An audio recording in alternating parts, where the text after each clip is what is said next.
Welcome to the Fear and Greed Daily Interview. I'm Sean Aylmer.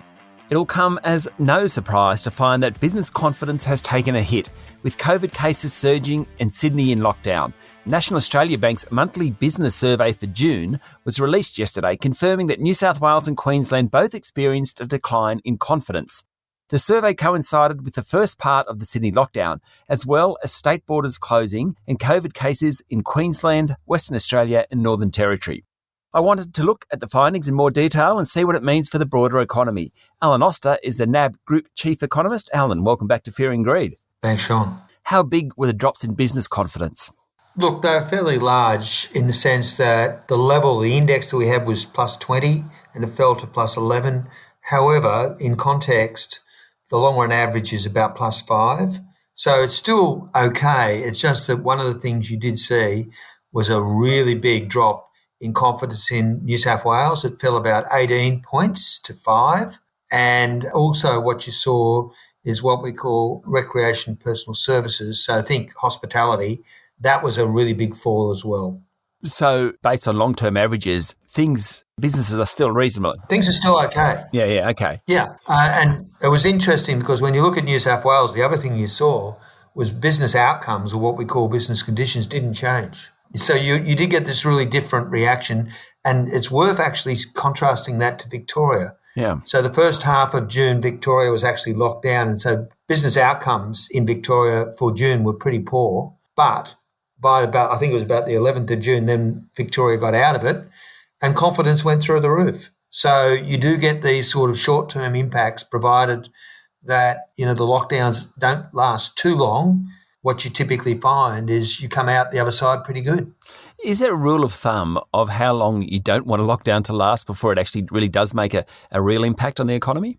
Well, what we've found in the past is when we have lockdowns, consumption and roughly GDP drop about 10%. So then you just start doing some arithmetic. So there's 12 weeks in a quarter. So, let's say they're 3 weeks.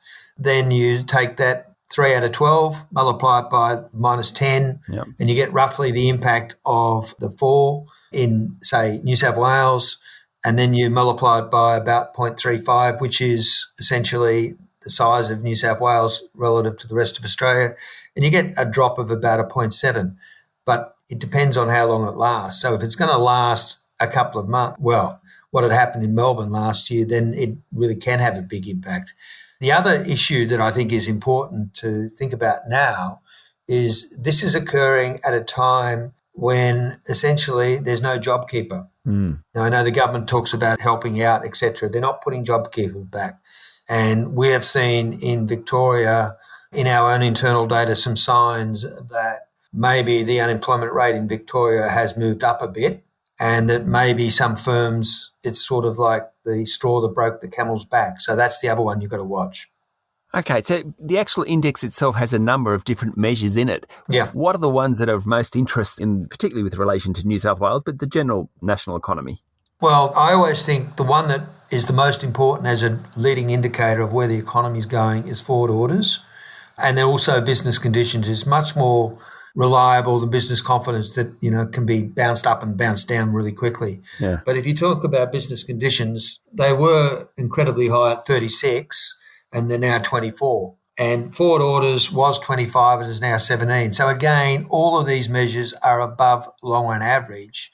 It's just that some sectors that are sort of taking a bit of a more of a beating than some other sectors. And so I see those as important. Capacity utilisation, long run average is about 81.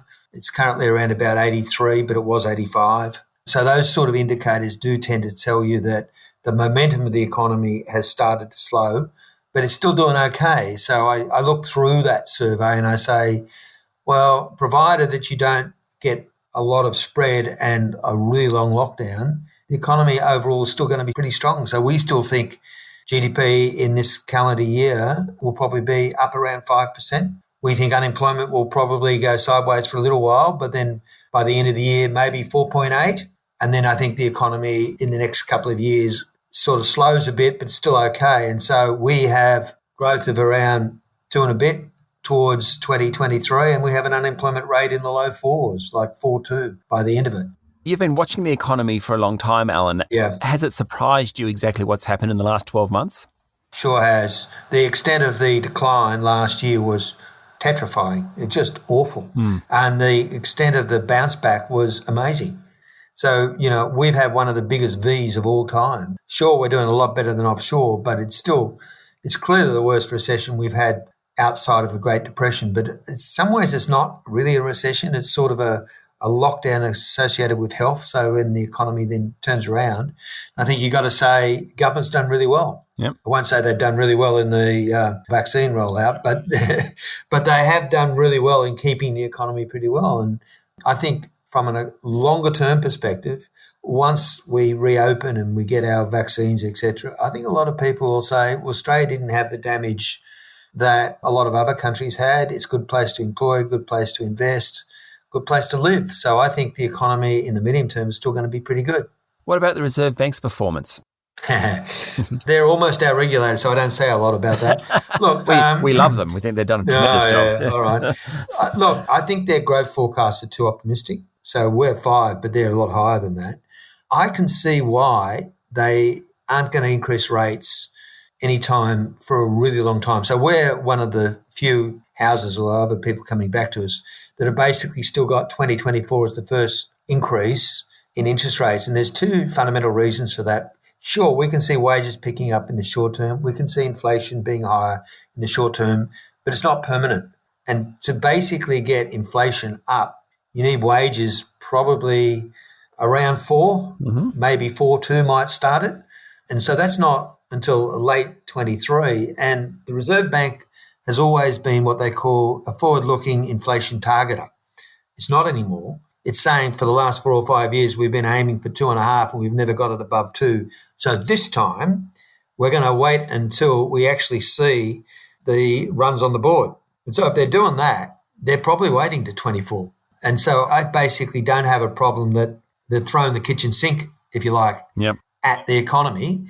But in some ways, their kitchen sink is a lot smaller than the kitchen sinks called fiscal policy. And fiscal policy is what worked, because what we saw last year was the private sector was just terrified and absolutely nobody was going to invest in that sort of environment. So you needed the government to spend the money, and they did. And they were really important in sort of getting us through. And you think they'll keep spending at least until after the next election? I think they will. I mean, we were surprised when the budget came out. We were expecting much faster repair.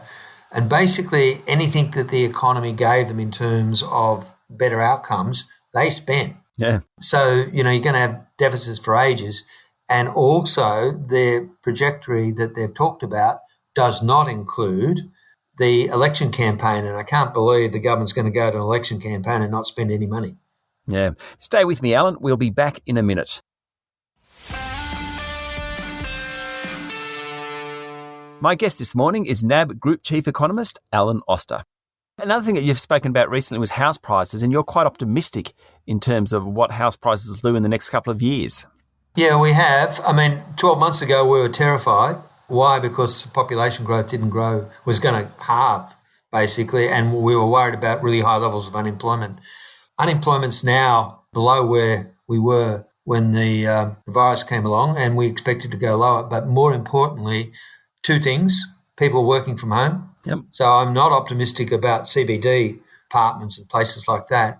I am optimistic about basically where people live, as long as they've got good internet. And then the other thing is interest rates are so low, and they're going to be low for a really long time. About 50% of the flow of loans at present is fixed. Most of the flow is owner-occupied.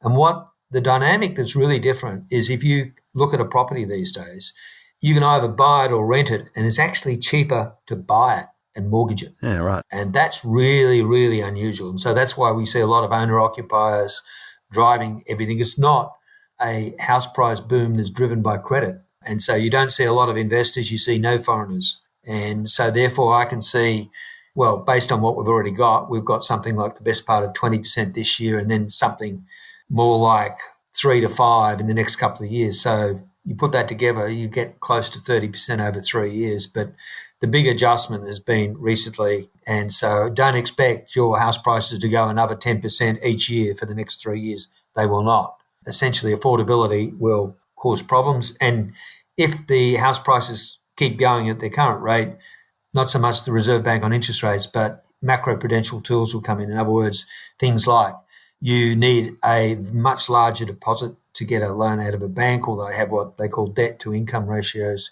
where let's say it's 5, it means you've got 100 grand, you can borrow 500, but you can't borrow 600. So I think it will slow, but not because rates are going up. One final thing, which I always like to ask any decent economist, migration. Yeah. How should we think about that? Because we don't have it. Yeah. How much will that hurt us?